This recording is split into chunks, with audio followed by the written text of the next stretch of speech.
पति की लंबी आयु के लिए महिलाओं ने रखा व्रत, किए वट सावित्री की विधि विधान से पूजा। नमस्कार, मैं हूं विनोद नामदेव और आप देख रहे हैं फास्ट 10 फ्यूचर न्यूज। हर प्रकार की खबर देखने के लिए चैनल को सब्सक्राइब अवश्य कीजिए। संपूर्ण जानकारी के लिए प्रत्येक वीडियो को अंत तक अवश्य देखिए। अपने पति की लंबी आयु के लिए महिलाओं ने निर्जला व्रत रखकर वट वृक्ष की पूजा अर्चना विधि विधान के साथ किए। गंडेनगर के वार्ड क्रमांक 6 की दर्जनों महिलाओं ने सुबह से ही व्रत रखकर 11 बजे राइस मिल के पास स्थित वट वृक्ष में विधि विधान के साथ पूजा अर्चना किए और वट वृक्ष में कच्चे धागे बांधे, अपने पति की लंबी आयु की कामना किए। वट सावित्री व्रत के पीछे की कहानी कुछ इस प्रकार है। देवी सावित्री ने सत्यवान से विवाह किया था, पर नारद मुनि के बताए अनुसार सत्यवान की आयु आती थी।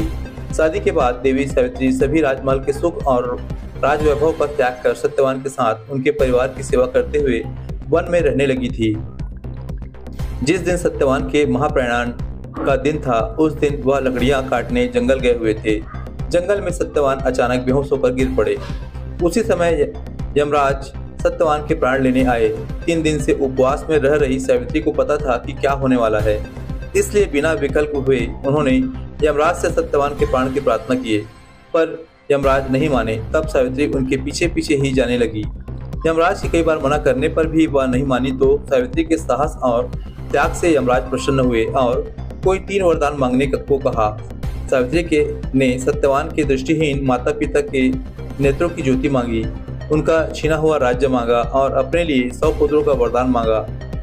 तथास्तु कहने के बाद यमराज समझ गए कि सावित्री के पति को ले जाना अब संभव नहीं है, इसलिए उन्होंने सावित्री को अखंड सौभाग्य का आशीर्वाद दिया और सत्यवान को छोड़कर वहां से अंतर्ध्यान हो गए।